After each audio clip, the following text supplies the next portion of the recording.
महाराष्ट्र राज्य श्रमिक बांधकाम कामगार कृती समितीच्या वतीनं आज बांधकाम कामगारांच्या विविध मागण्यांसाठी कोल्हापूर शहरात भव्य आक्रोश मोर्चा काढण्यात आलाय।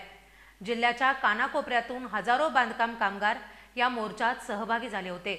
त्यांनी आपल्या न्याय हक्कांसाठी जोरदार घोषणाबाजी करत दसरा चौक परिसर दणाणून सोडला। बांधकाम कामगारांनी आपल्या विविध मागण्यांसाठी भव्य आक्रोश मोर्चा काढण्यात आलाय। दसरा चौकातून निघालेला हा आक्रोश मोर्चा विनस कॉर्नर मागे जिल्हाधिकारी कार्यालयावर नेण्यात आला। मोर्चातील प्रमुख मागण्यांमध्ये बांधकाम कामगारांना 2 मुलींच्या विवाहाचा लाभ मिळावा ही मागणी अग्रस्थानी होती। यासोबतच कामगारांना मिळणाऱ्या इतर योजनांचा लाभ वेळेत मिळावा, नोंदणी प्रक्रिया सुलभ करावी, आरोग्य आणि शिक्षण विषयक सुविधा पुरवाव्यात अशा अनेक मागण्या यावेळी करण्यात आल्या। जिल्हाधिकारी कार्यालयासमोर मोर्चा पोहोचल्यानंतर कृती समितीच्या प्रतिनिधींनी अधिकाऱ्यांची भेट घेऊन आपल्या मागण्यांचं निवेदन सादर केले। अधिकाऱ्यांसोबत या मागण्यांवर सविस्तर चर्चा करण्यात आली।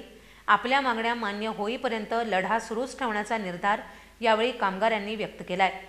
या मोर्चामुळे बांधकाम कामगारांच्या समस्यांकडे शासनाचं लक्ष वेधण्यात यश आलं असून त्यांच्या न्याय हक्कांसाठीचा हा लढा यापुढेही सुरूच राहील असं कृती समितीच्या पदाधिकाऱ्यांनी सांगितलंय।